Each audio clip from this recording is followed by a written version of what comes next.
My name's Rebecca Wilson, and when I was 38 years old, I found myself standing at my mother's funeral heart, heavy bracing for the moment my sister Stephanie would walk through those doors.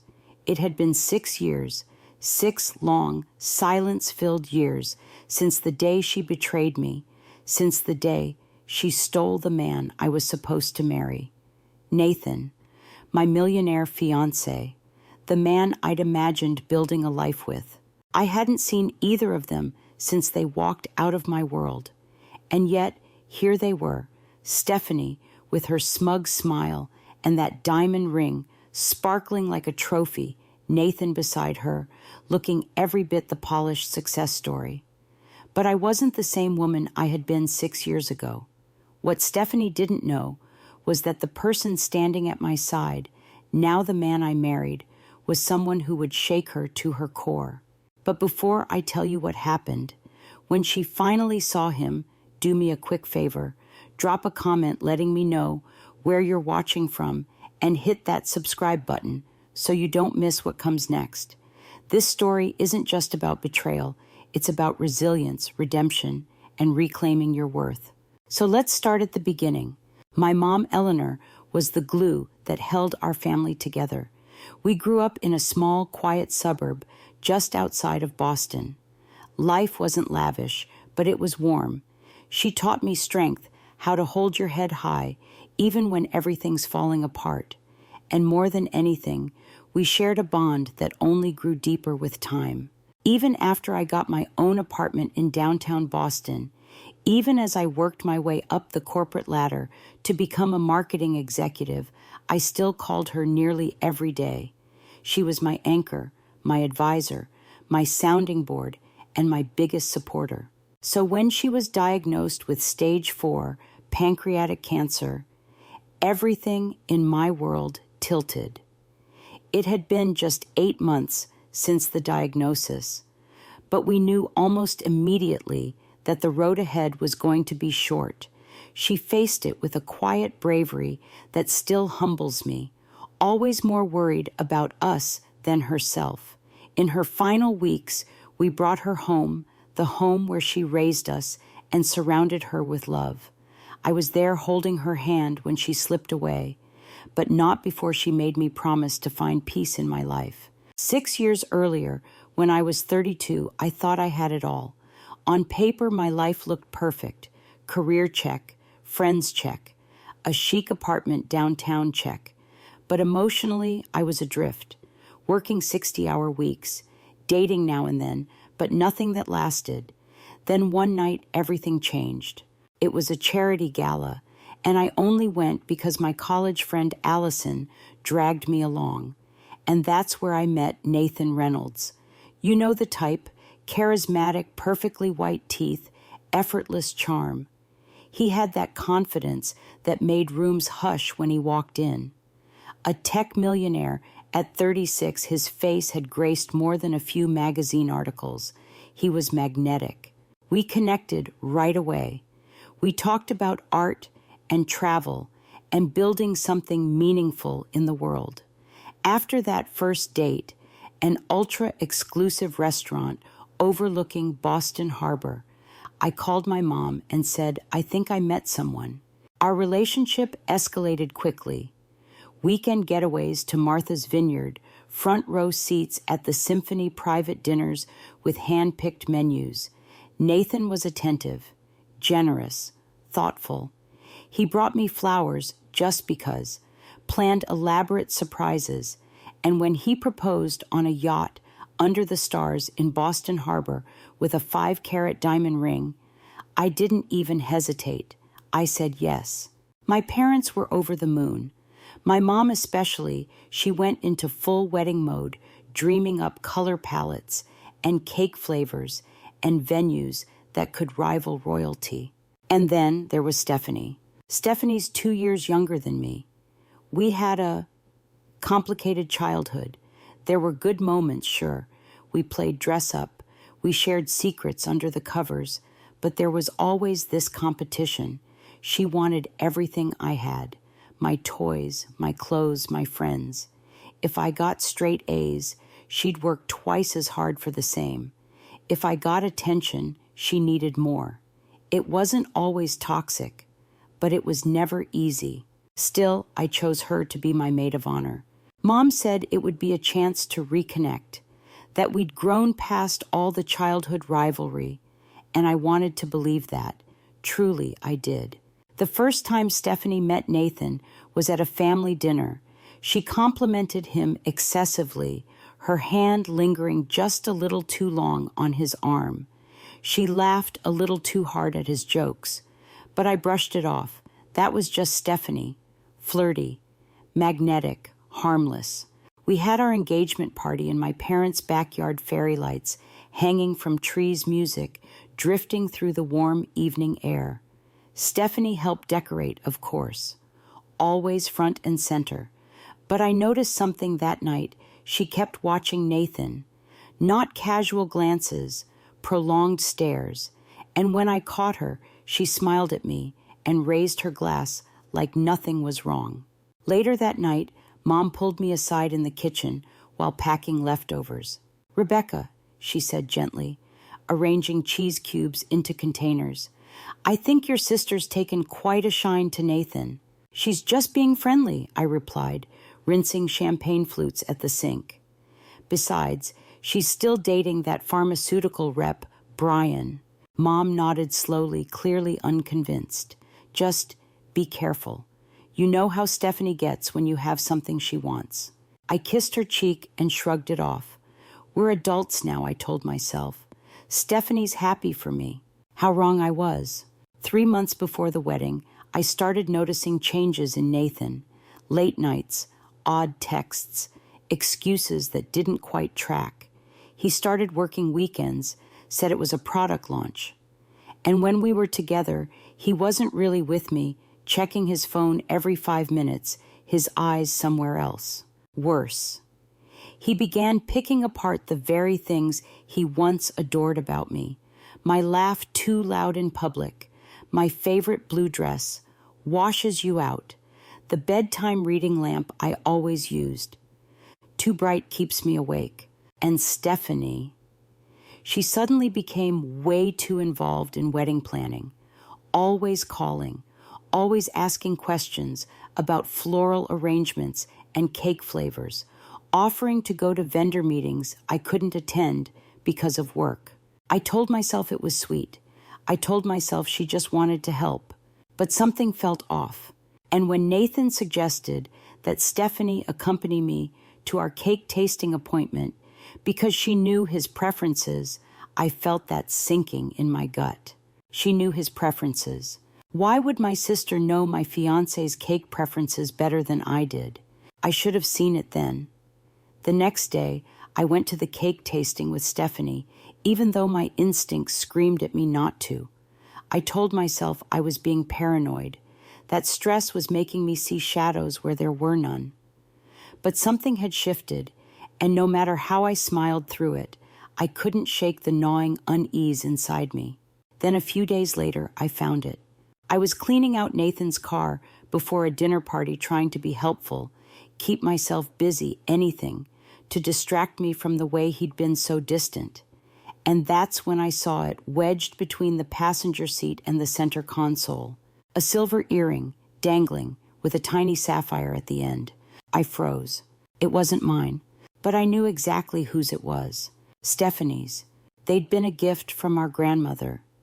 She'd worn them to my engagement party. I stood there in that driveway, holding that little earring, my heart pounding so loud it drowned out every rational thought. I didn't scream. I didn't cry. I just slipped it into my pocket and went inside. That night, I showed Nathan the earring.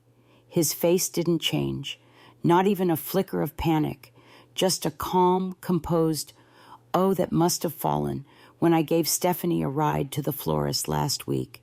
She said she lost one. I stared at him. "You never mentioned driving her anywhere." He shrugged. "Didn't I? Must have slipped my mind." The next day, I called Stephanie. She repeated the exact same story, almost word for word. Too perfectly. That night, I couldn't sleep. I lay there staring at the ceiling, playing back every moment, every laugh, every text she sent me about wedding planning, every excuse Nathan gave. I started losing weight from stress. I looked in the mirror and barely recognized myself. The dark circles under my eyes, the way my shoulders slumped from carrying too much doubt for too long. I started seeing a therapist, secretly. I didn't tell Nathan. I couldn't. I wasn't ready to hear what I already suspected. 3 weeks before the wedding, Nathan sat me down. "We should postpone," he said gently. "I'm worried about you, Rebecca. You're not yourself lately."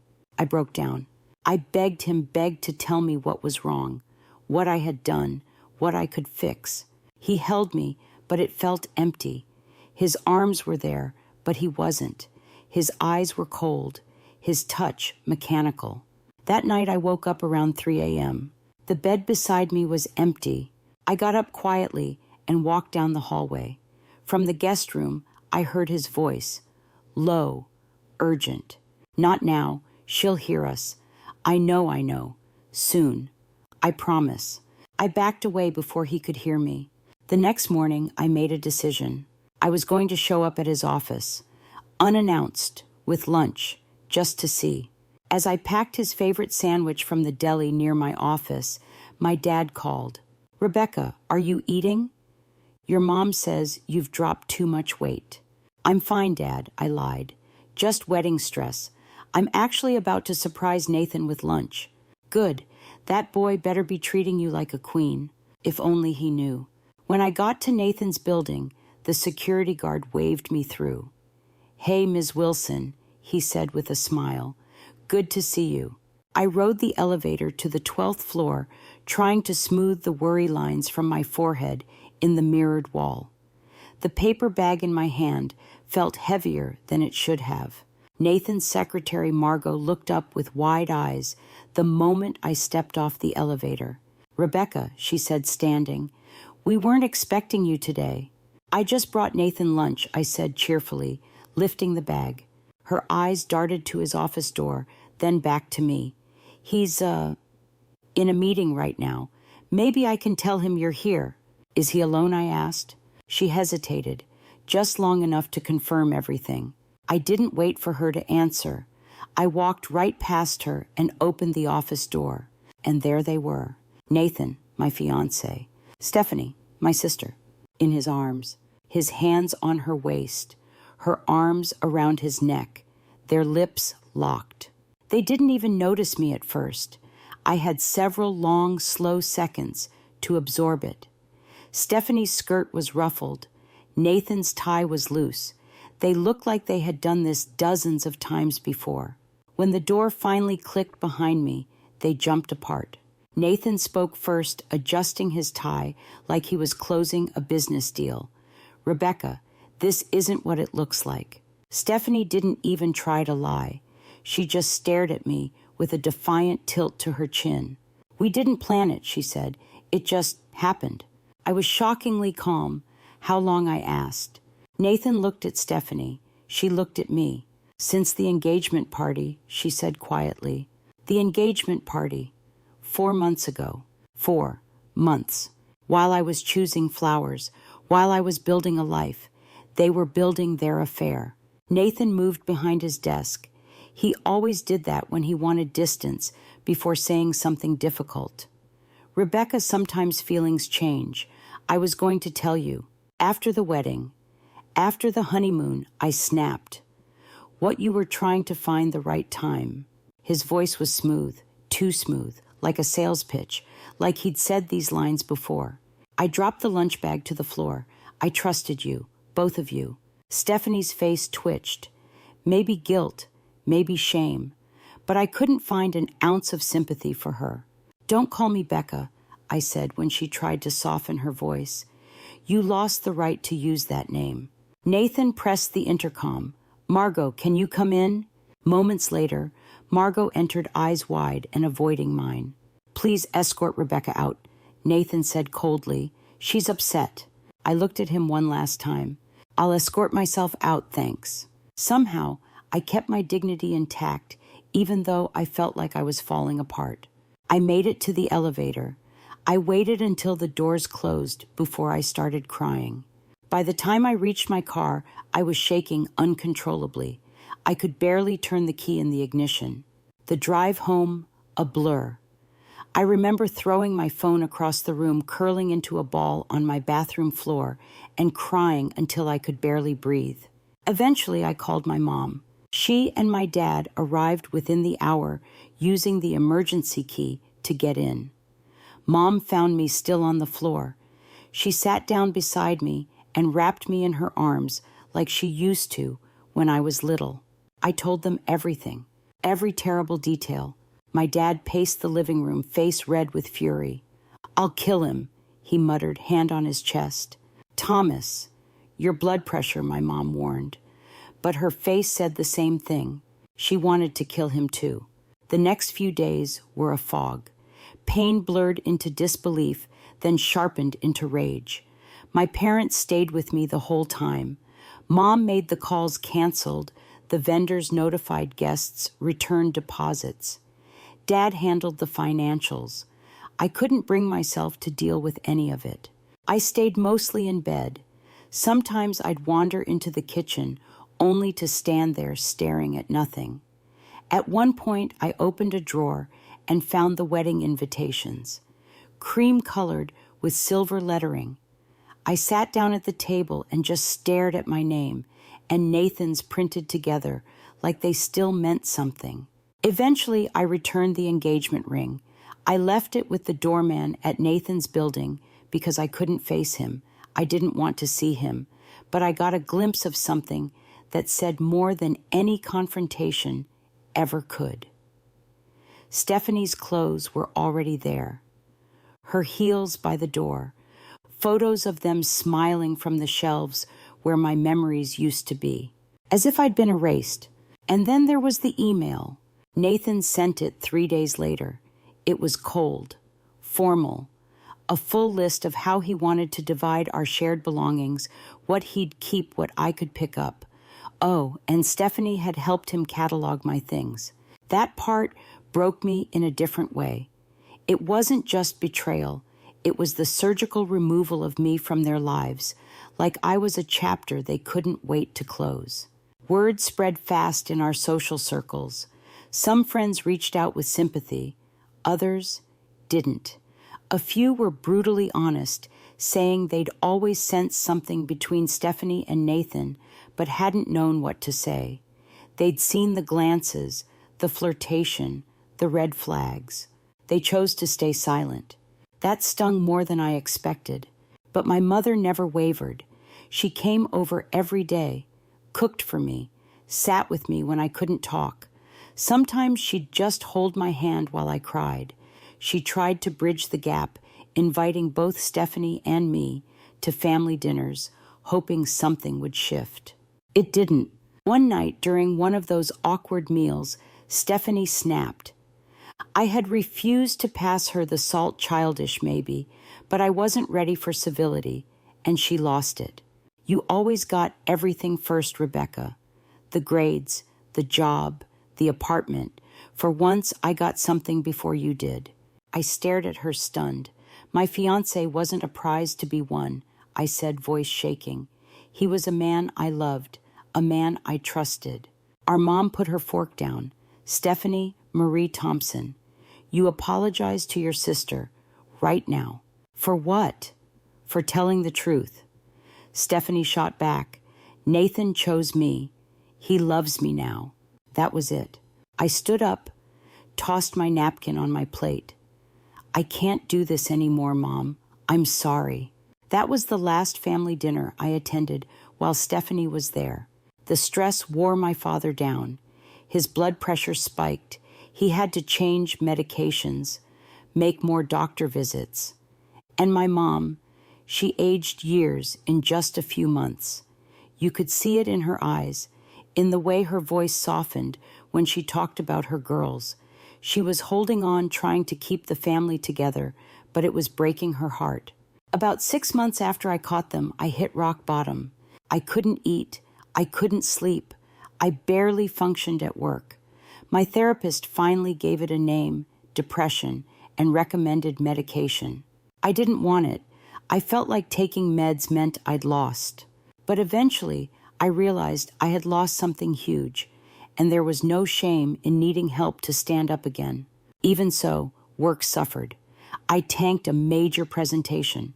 I cried, literally cried, mid-pitch. My boss suggested a leave of absence. That's when I knew I had to make a real change. I needed to get out of Boston.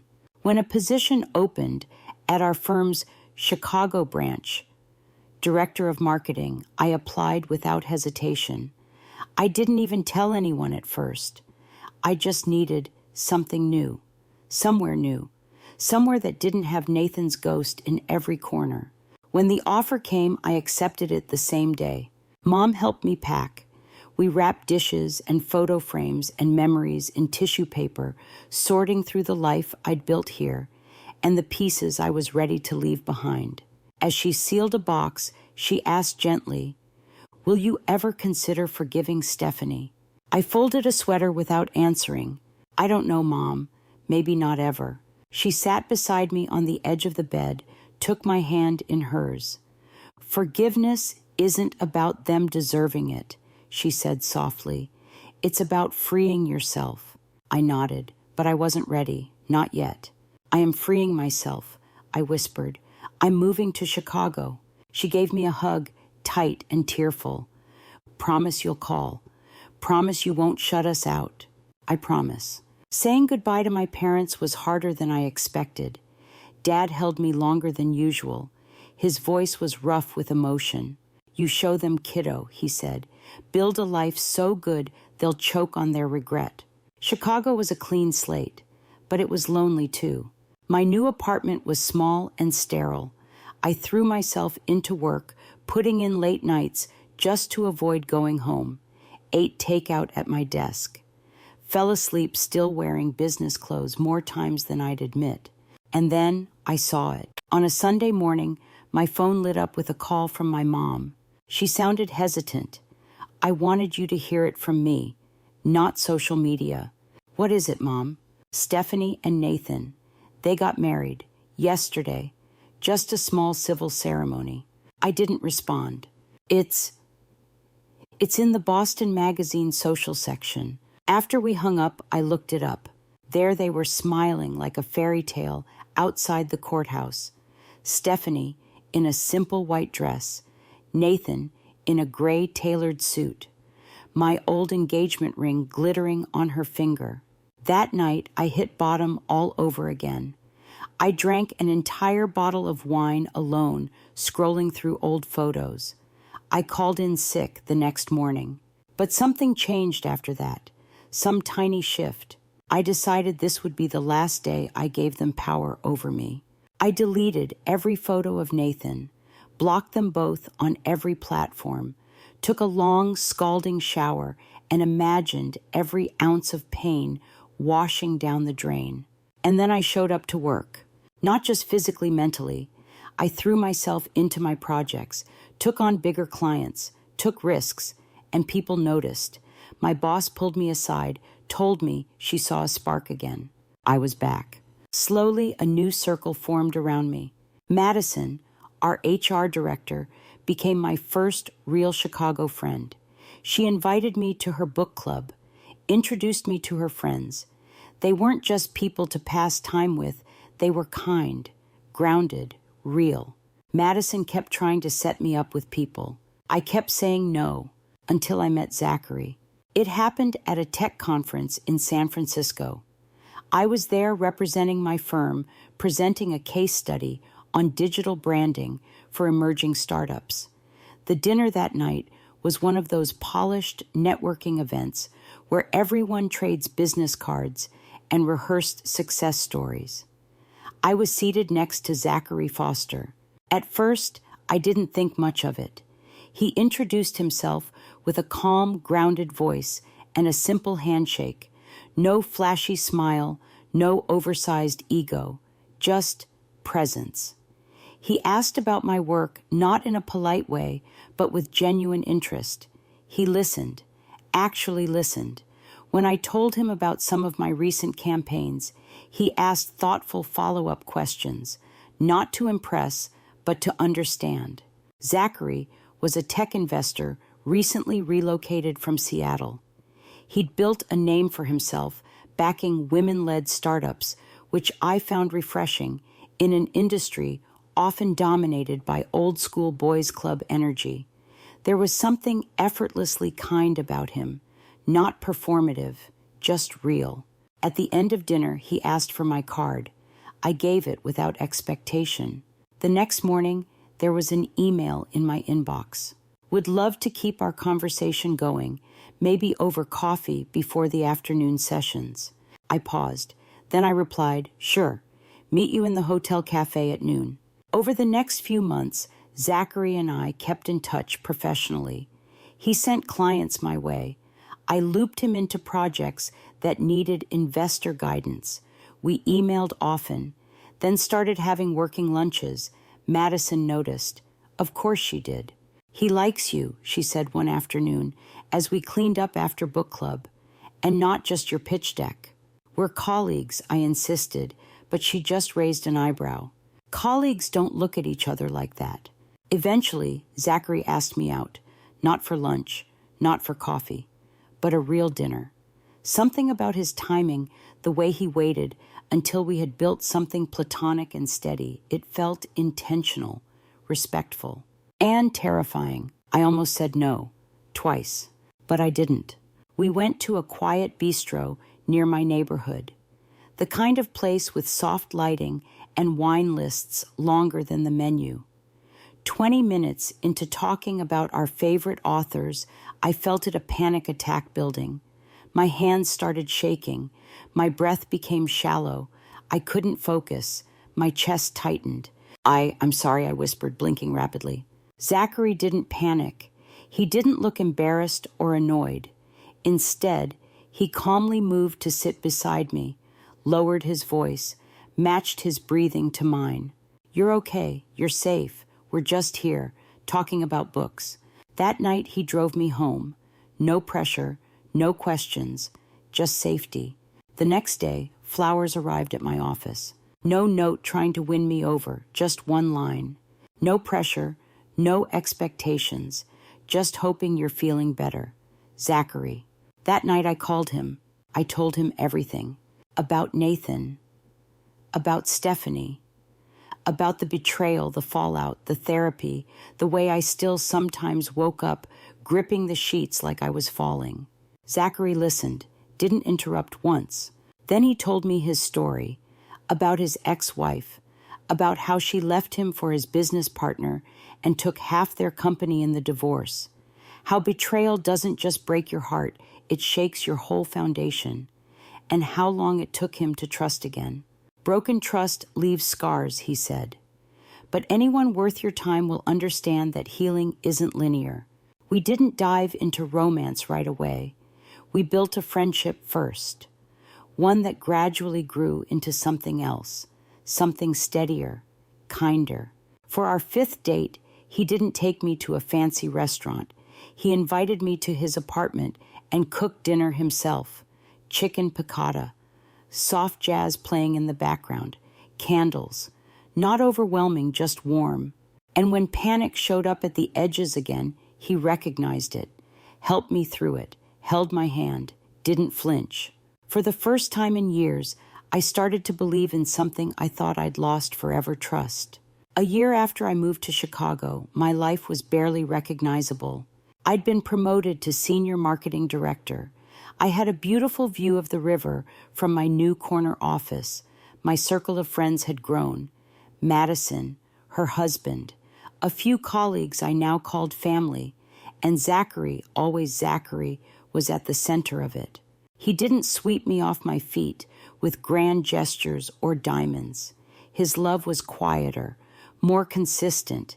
He remembered I preferred oat milk in my coffee, that I hated cilantro, that I listened to true crime podcasts on my morning walks. He didn't try to fix me. He just stood beside me while I rebuilt. I met his sister Caroline during one of her visits from Portland. We hit it off instantly, swapped numbers, became friends independent of Zachary. She told me stories about their childhood, how Zachary once built her a secret bookshelf in her closet when they were kids, how he used to give away his Halloween candy to kids who cried. That's the kind of man I'd fallen in love with. My parents and I stayed in close contact, weekly calls, holiday visits. We carefully avoided the topic of Stephanie. I wasn't ready. Neither was Dad. Mom, though, she never gave up hope. Stephanie asks about you sometimes, she'd mention gently. What do you tell her? That you're doing well, that you've built a new life. Does she ever say she regrets it? Mom would sigh. In her way. She gets quiet when your name comes up. Therapy helped too. My new therapist in Chicago challenged me in good ways, taught me how to set boundaries, how to recognize when my trust was genuine versus trauma-induced. Slowly, the nightmares faded. The flashbacks came less often. Then one June weekend, Zachary surprised me.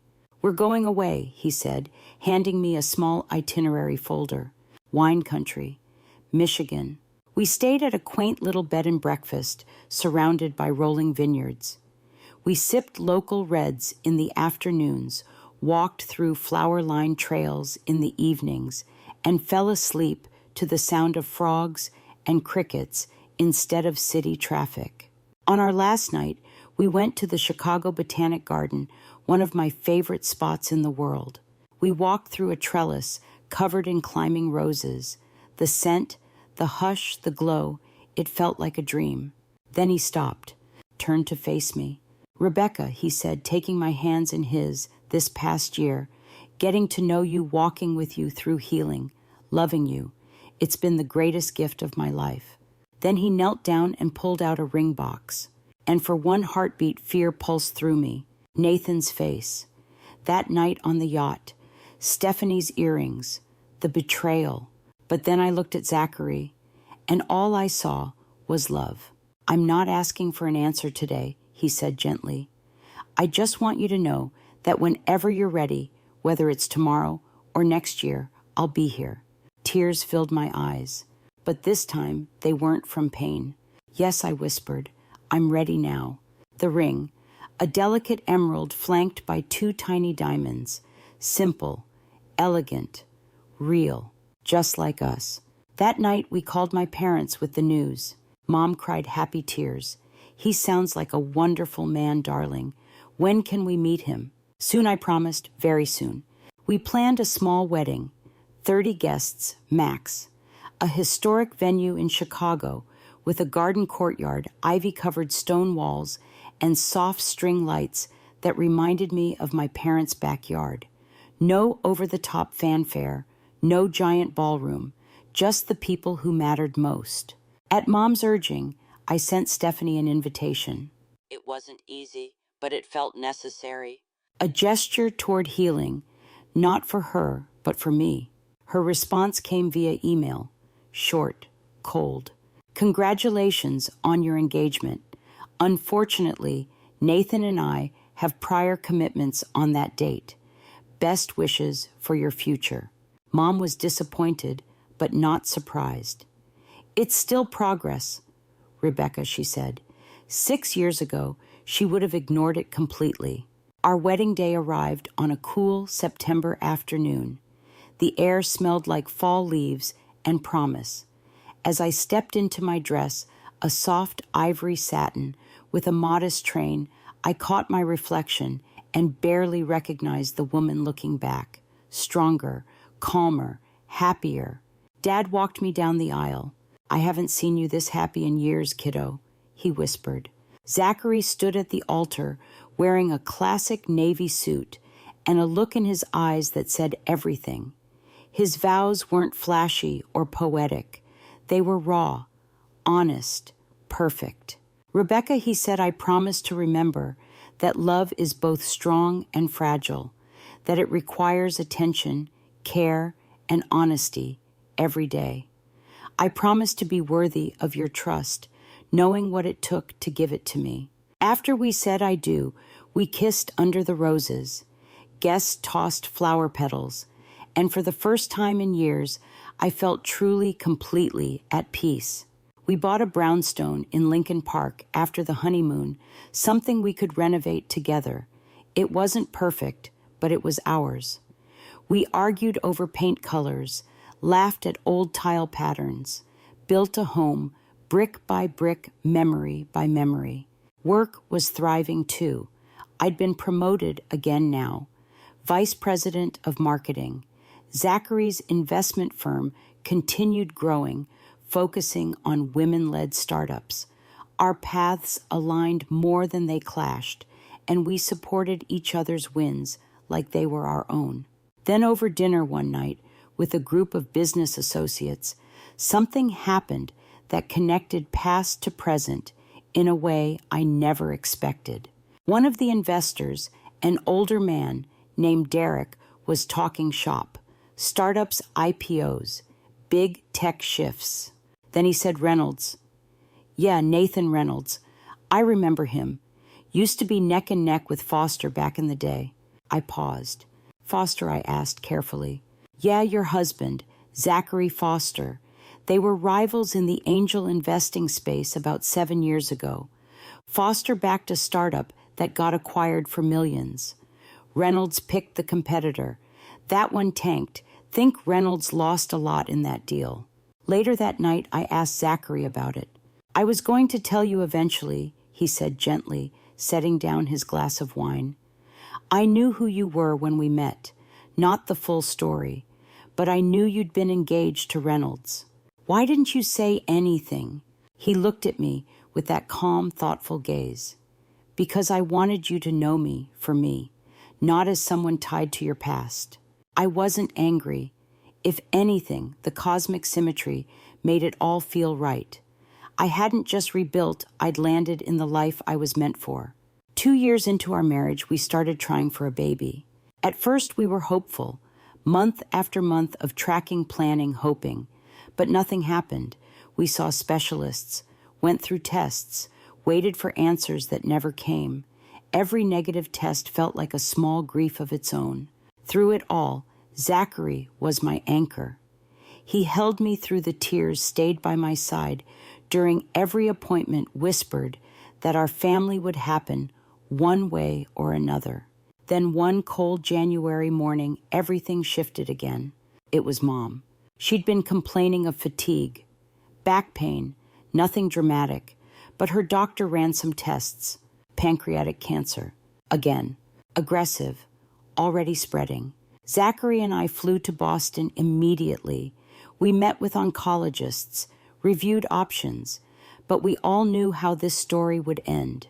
Mom wanted to be at home, so I took a leave from work, packed a suitcase, and moved back into my childhood bedroom. I became her caregiver, her nurse, her daughter all over again. Zachary flew in every weekend. He supported me, helped Dad stayed strong when I couldn't. Mom and I spent hours just talking, sometimes in whispers when she was too tired to speak. We held hands, watched old movies, looked through photo albums. One evening, I was adjusting her pillows when she looked at me and said, I wish you girls could find peace. Mom, I know. Life's too short, Rebecca. Don't let the pain linger forever. I'll try, I said quietly. Promise me, she whispered, not for her, for you, and maybe a little for your old mom. I promise. She passed away 3 days later. Zachary, Dad, and I were by her side. I was the one who called Stephanie, the first direct contact we'd had in years. Mom's gone, I said, my voice small. There was silence, then a sharp inhale. I'll be there in an hour, she said, her voice breaking. We met at our parents' house. We hugged briefly, awkwardly, and then we got to work helping Dad contacting the funeral home, sorting through the arrangements. The real test would come at the funeral, where all the grief and history and tension would converge, where I would finally face her, face them, and see what 6 years of silence had truly built between us. The morning of the funeral was gray and drizzly, like the sky itself knew what kind of day it would be. I stood in front of the mirror in my childhood bedroom, adjusting the simple black dress I'd chosen, one my mother had always loved on me. My hands trembled slightly, but my reflection was steady. Zachary appeared in the mirror behind me, already dressed in a dark suit, his tie perfectly knotted, his presence grounding. "I'm right beside you today," he said, placing his hands gently on my shoulders. "Whatever happens." Downstairs, my father sat at the kitchen table, staring into a mug of untouched coffee. He hadn't said much since Mom passed the loss, sitting heavy on his shoulders, turning his tall, broad frame into something smaller. Grief does that, shrinks people. "Ready, Dad?" I asked softly. He stood slowly. "Your mom used to say funerals aren't for the dead, they're for the living. Never understood that until now." The funeral home was already filling when we arrived. Family, friends, neighbors from all stages of life. I greeted people like a ghost moving through water, mechanical, composed, but disconnected. Every "I'm so sorry for your loss" blurred into the next. "You look just like Eleanor at your age," Aunt Patricia said, patting my cheek. "She would be so proud of the woman you've become." "How have you been, dear?" asked Judith, Mom's old college roommate. "Your mother mentioned you moved away." "Chicago, was it?" "Yes, almost 5 years now," I said. I didn't add that the reason I moved had just walked through the front doors of the funeral home. A hush rippled through the room as Stephanie and Nathan entered. She was striking, in an elegant black dress that hugged her figure perfectly, her hair swept into a low chignon, her makeup flawless, diamond earrings catching the light. Nathan looked just as polished, but there was a stiffness in his posture. His arm was looped around Stephanie's waist in a practiced show of unity, and there it was, her left hand, the ring, my ring, still on her finger. I felt my father stiffen beside me. "Dad," I whispered, placing a calming hand on his arm. "Breathe." They moved through the room, slowly greeting guests with subdued expressions and polite nods. I kept my eyes on the large photo of Mom displayed next to her closed casket. Her warm smile in that picture did more to calm me than anything else could. Eventually, they reached the front row. Stephanie leaned in and hugged Dad, who returned the gesture stiffly. Nathan extended a hand. Dad offered only a slight nod in return. Then Stephanie turned to me. "Rebecca," she said, her expression unreadable. "It's been a long time." "Yes," I said simply. Nathan gave a curt nod. "Sorry for your loss." Zachary had stepped away to speak with the funeral director, so for a moment it was just the three of us again. A triangle of old wounds. "I need to speak with you privately," Stephanie said, gesturing toward a side room down the hall. I didn't want to go, but I also didn't want to create a scene at my mother's funeral. I followed her into the room, which was quiet and softly lit, clearly a space for mourners needing a moment alone. She closed the door behind us. Up close, she looked different. The fine lines around her eyes betrayed the perfection of her makeup. Her energy, once bold and demanding, now flickered with something that felt like nerves. "You look thin," she said, studying me. "Grief does that," I replied, keeping my tone flat. She glanced down at her ring, spinning it slowly around her finger. "Nathan and I bought a summer house on Cape Cod. 8 bedrooms, private beach access." I said nothing. "We're thinking about starting a family soon," she added. "Nathan's company just acquired 2 startups. We're renovating the 3rd floor into a nursery." Still, I didn't respond. Her voice was cool, rehearsed, but there was a desperate edge beneath it, like she needed me to react, to care. "Congratulations," I said. "Is there something specific you wanted to talk about regarding the funeral?" Her smile turned sharper. "I just thought you should know how well we're doing. Poor you, still alone at 38. There it was, the jab, the dig, the performance. 6 years ago, those words would have gutted me. But now I smiled. "Have you met my husband yet?" I asked. Her expression faltered. "Husband." I stepped to the door and opened it. "Zachary," I called softly. He was nearby speaking with a distant cousin. He turned immediately and walked over. "Come meet my sister." As Zachary entered the room, another figure appeared behind him. Nathan. He must have been lingering in the hall, eavesdropping. When he saw Zachary, his face drained of all color. Foster Nathan said, his voice tight. Zachary smiled politely, extending a hand, but keeping his posture casual. "Reynolds, been a while." Stephanie blinked. "You two know each other." Zachary nodded. "We crossed paths back in the investment world. It's been, 7 years? Not since Macintosh acquired Innotech." Nathan mumbled, his confident mask slipping. "You backed them. I backed CompuServe. And Innotech crushed it," Zachary said smoothly. "Sometimes the right bet pays off." Then he looked at Stephanie. "We've been married 2 years." Stephanie's mouth opened slightly. "Zachary Foster, as in Foster Investments." The same Zachary said, with a gentle smile, slipping his arm around my waist. "Rebecca and I met at a conference in San Francisco. Nathan tried to recover. Well, perhaps we can catch up. I've been meaning to reach out about a potential collaboration." Zachary's tone remained friendly but firm. "My schedule's full at the moment, but you can contact my office." The funeral director appeared in the doorway, then informing us the service was about to begin. We returned to the main room. A subtle hum of whispers followed us. Clearly, people were connecting dots. Business circles are smaller than they seem. We had barely taken our seats when my father clutched his chest. "Dad," I gasped, grabbing his arm, his face contorted with pain. Zachary immediately pulled out his phone and called for help. We helped Dad into a private room off the side of the chapel. A woman from the crowd, a retired doctor, examined him.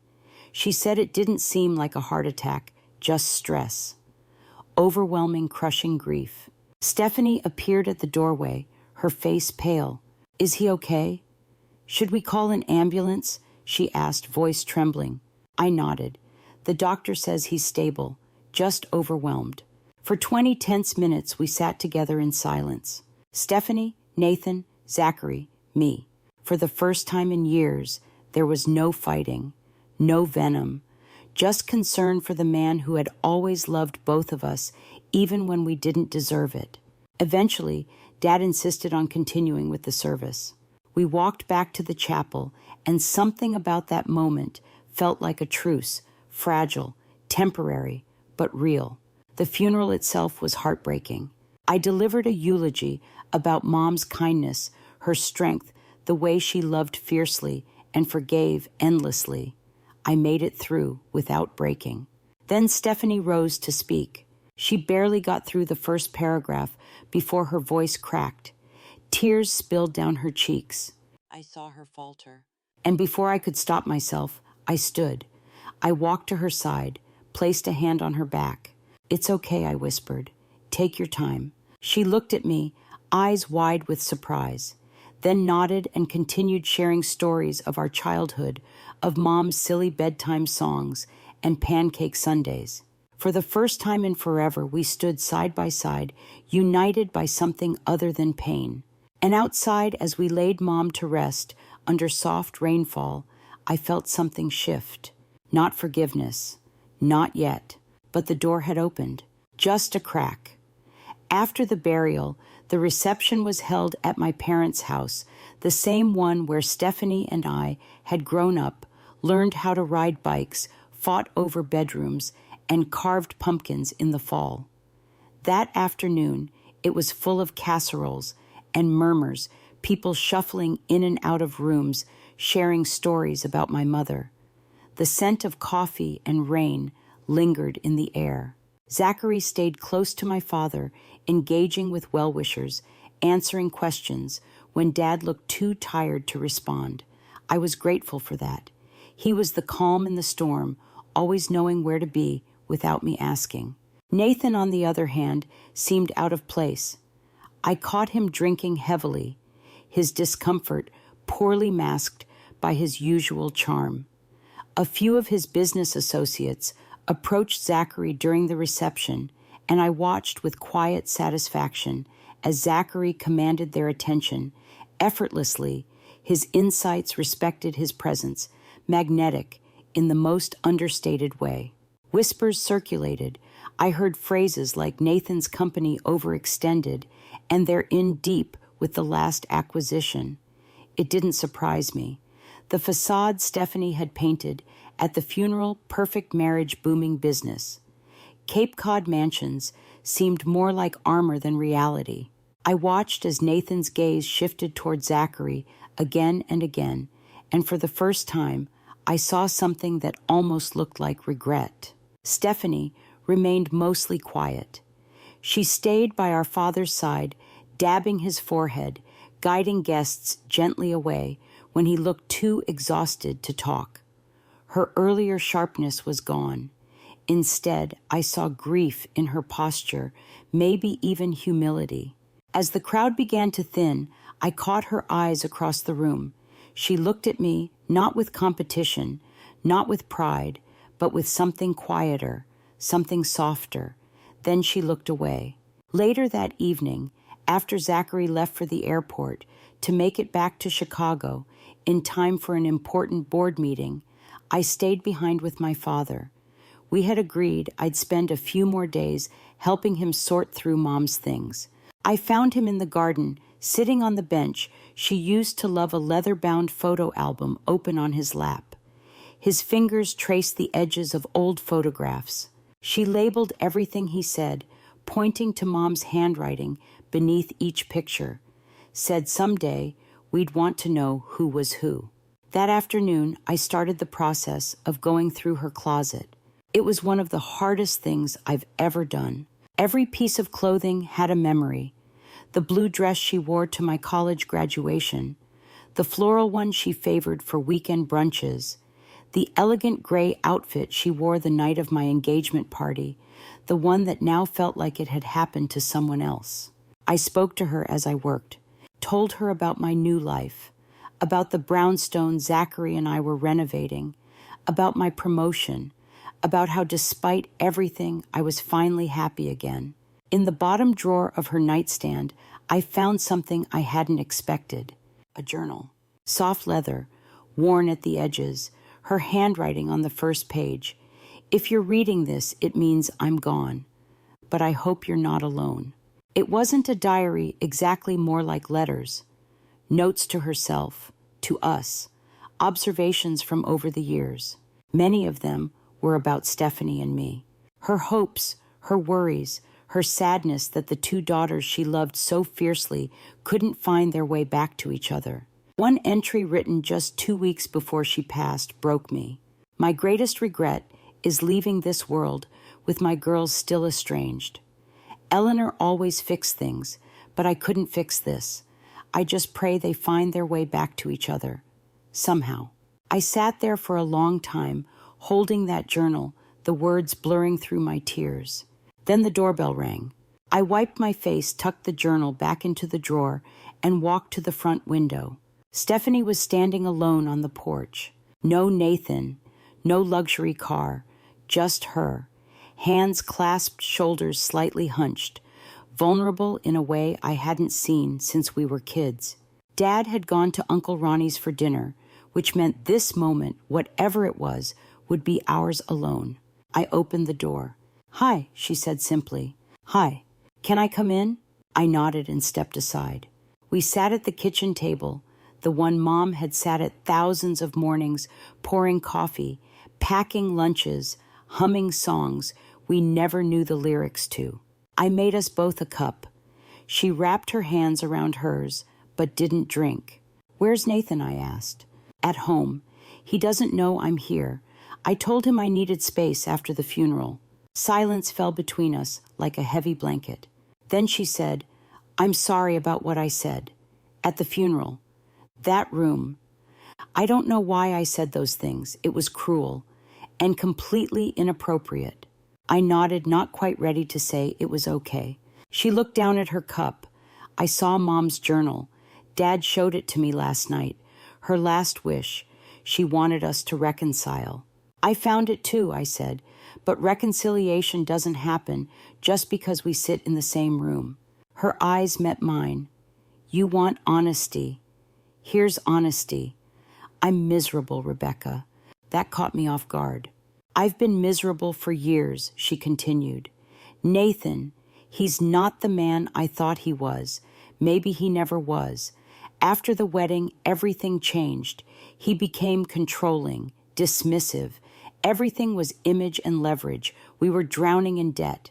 Those houses, those cars, the vacations, it's all financed, barely held together. Why stay? I asked.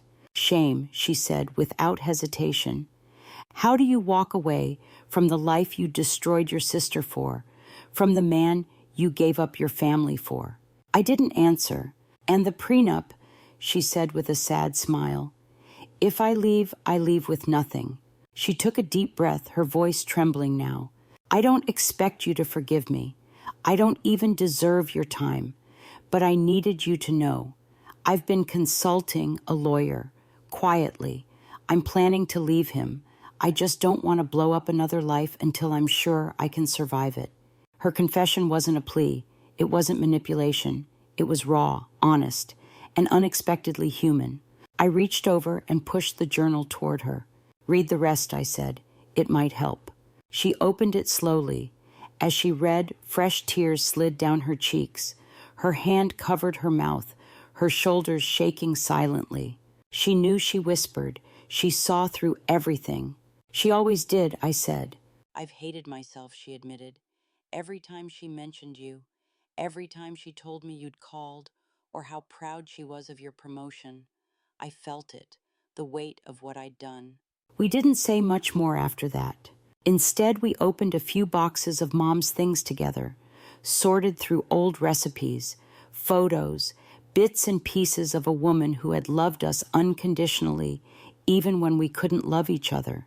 Stephanie pulled out a lunchbox one Mom used to pack for our field trips. She used to write us notes, she said, smiling through tears. Different ones every day. She never repeated one, I replied. It wasn't a full reconciliation. It wasn't a hug and heal ending. But it was something. A start. The next morning, the house felt a little lighter. Maybe it was the sunlight streaming through the kitchen window, or maybe it was the fact that Stephanie and I had shared something other than anger the night before. Still, I knew better than to expect a miracle. Rebuilding from ruin takes time and trust. When she left, she didn't promise anything. She just said, "Thank you for listening," and quietly closed the door behind her. I watched her walk down the path alone. Back in Chicago, I slipped easily into the life Zachary and I had built. The brownstone, the steady rhythm of our careers, and the safe love that grounded me. But something shifted inside me. Not because of Stephanie's visit, but because of the weight Mom's journal had left in my hands. The kind of quiet responsibility that lingers when someone's final hope rests on you. 6 months after the funeral, it happened. I was late, not by much. A few days. I didn't think anything of it at first. I chalked it up to stress, to grief lingering like fog. But then another day passed. Then 2. I took a test. Positive. I stared at the little pink lines on the plastic stick for a long time, numb and disbelieving. After all the years of trying, after the tears, the specialists, the conversations that ended in heartbreak. It happened, naturally, unexpectedly. A baby, our baby. I waited until Zachary came home that evening. I couldn't find the right words, so I just placed the test on the counter right next to where he dropped his keys every day. He walked in, paused, looked down, and froze. When he looked up at me, his eyes were wide with disbelief. "Are you serious?" I nodded, tears already welling up. He crossed the kitchen in 2 strides and wrapped me in a hug so tight I couldn't speak. We stood there for a long time, clinging to each other, laughing and crying all at once. It wasn't the fairy tale announcement with balloons or matching onesies, but it was ours. Quiet, real, perfect. The first trimester was rough, morning sickness, exhaustion, and a new layer of anxiety I hadn't anticipated. But Zachary was my constant. He held my hair when I was sick, took on extra chores, whispered, "We're okay," every night before bed. At my 12-week appointment, we heard the heartbeat, that tiny, rapid flutter, the sound of life, the sound of hope. "I wish Mom could hear this," I whispered, staring at the ultrasound screen. Zachary squeezed my hand. "She'd be so proud of you." In quiet moments, I felt her with me. When I folded baby clothes, when I picked out the paint color for the nursery, when I stood in the middle of Target frozen in front of the diaper aisle, overwhelmed and hormonal, she was there. And surprisingly so was Stephanie. Not in every moment, not in a perfect sister way, but she called sometimes, texted updates, checked in. She had followed through. Left Nathan filed for divorce, moved into a modest 2-bedroom apartment near the North End. She found a job at a small marketing firm and was slowly rebuilding her life from the ground up. "I get stares sometimes," she admitted during one of our phone calls. Old friends, former clients. I can feel the judgment, the whispers. "That'll pass," I said. "Boston has a short memory when it wants to." Still, she said I'd rather be judged for the truth than applauded for a lie. She was different, not completely, not all at once, but different, humbled, honest. She apologized again one night, this time without any expectation. No strings, no softeners. "I know I said sorry at the funeral, but I mean it now, deeply. I would give anything to undo what I did, but I can't. So instead, I'm just going to keep showing up, quietly, if you let me." I didn't respond right away, but I didn't hang up either. We talked for an hour after that, about work, about grief, about Mom's voice and how it echoed in both of us sometimes. "Do you think she'd be proud of me?" Stephanie asked. "Yes," I said, surprising even myself with the honesty in my voice. "I do." By the 3rd trimester, I started to slow down. My belly was big, my feet were swollen, and my emotions ran wild. But Zachary never faltered. He read parenting books, played lullabies to my stomach, painted the nursery walls a soft, calming green. One afternoon, while folding tiny onesies, I found myself crying again, not from fear or sadness, but from fullness, from gratitude. This life, the one I had now, was not the life I had planned. It was better, not easier, not simpler, but richer, more grounded, more me. And in some quiet way, I knew it had been born not in spite of my pain, but because of it. The betrayal that once felt like the end had become a turning point, a fire that burned away what wasn't real and cleared space for something genuine to grow. I used to hate when people said everything happens for a reason. Now I believe something else entirely. Sometimes things fall apart because we've outgrown them, because what's meant to come next needs space to unfold, because we can't see the blessing until the storm has passed. When our baby finally arrived, a little girl with a shock of dark hair and lungs that could outscream an ambulance, I held her against my chest and felt everything shift again. Zachary cried the second he saw her. "I've never loved anything more," he whispered. "I have," I replied, looking up at him. "You. And now her." We named her Eleanor. Mom would have loved that. And in the quiet hours of the hospital room, as Zachary slept curled in a chair beside us, I whispered to our daughter the story of how she came to be, how she was born from broken pieces, carefully put back together, how she was proof that love, real love, can bloom after the worst winters, and how sometimes forgiveness isn't about saying it's okay. It's about saying, "I'm okay now." The first few weeks of Eleanor's life were a blur of late-night feedings, diapers, and the kind of sleep deprivation no book can prepare you for. Zachary was incredible, waking up with me soothing her when I couldn't, taking photos of every tiny moment like she was made of stardust. And maybe she was. Maybe we all are. My dad came to stay for a week after the birth. He didn't say much at first, just sat in the rocking chair, gently moving back and forth while Eleanor slept in his arms. One afternoon, I found him in the nursery staring at the framed photo of Mom I'd placed on the dresser. "She would have been a great grandma," he said quietly. "She still is," I replied. He nodded, brushing a tear from his cheek. "You did good, kiddo." It meant more than I can explain. 2 weeks later, Stephanie came to visit. It was our first face-to-face since the funeral. She didn't bring flowers or balloons, just a small crocheted blanket in soft cream and lavender. "I've been teaching myself," she said. "It's uneven in places, but it's beautiful," I told her, and I meant it. We sat together on the living room couch while Eleanor dozed on my chest. Stephanie watched her with the kind of wonder that can't be faked. "She looks like you," she whispered, "but she's got Zachary's eyes." "Lucky girl," I said, smiling. Stephanie looked down at her hands. "I'm not trying to erase what I did. I know I can't, but if there's ever a way I can be part of her life, even a small part, I'd be grateful." It was a moment I never thought we'd reach. And yet here we were.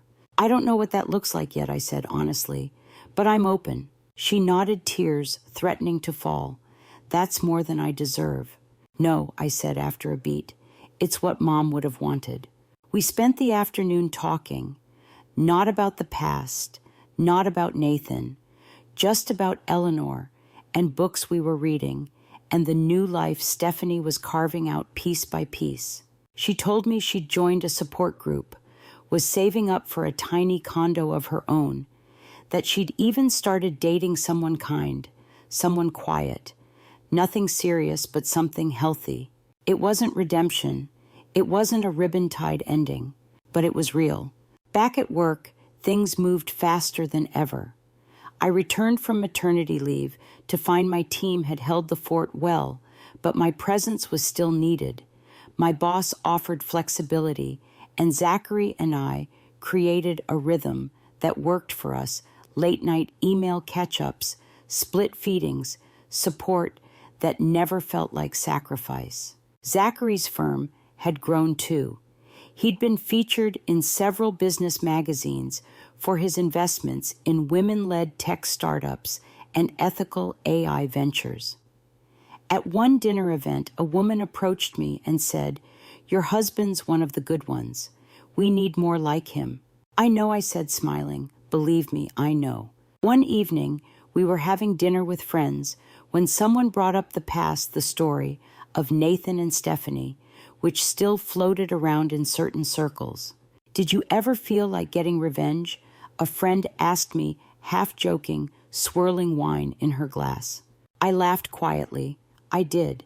But eventually I realized living a joyful life is the best revenge there is. They toasted to that. Because the truth is, nothing I could have done to Nathan or Stephanie would have compared to what they'd already lost by betraying someone who loved them. They lost a family, a future, integrity. And in chasing what they thought they wanted, they destroyed what they didn't even realize they had. And me. I got the better ending. I got Zachary. I got Eleanor. I got peace. Months passed, and with each new season, I felt the roots of my new life grow deeper. First words, first steps, first snowy walk as a family of 3, Eleanor bundled like a marshmallow, her eyes wide as snowflakes landed on her lashes. On the anniversary of Mom's passing, we visited her grave. I brought Eleanor with me. She babbled softly in my arms as I laid fresh roses against the headstone. Zachary stood beside me. So did Stephanie. We didn't say much, just stood in silence, remembering. Then as we walked back to the car, Stephanie touched my arm. "I'm sorry I waited so long to grow up," she said. "We all get there eventually," I replied. "Some of us just take the scenic route." We laughed, not mockingly, not bitterly, but in shared understanding. I think that's when I realized something. Forgiveness isn't a finish line. It's not a grand gesture or a single moment. It's 100 small choices. Choosing not to bring up the past every time you see their face. Choosing to share space even when it's hard.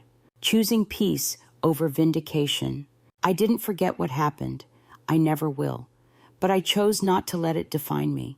I chose to move forward. One day, when Eleanor is old enough, I'll tell her the full story, not just the heartbreak and betrayal, but the strength it took to rebuild the importance of choosing love that lifts rather than love that impresses.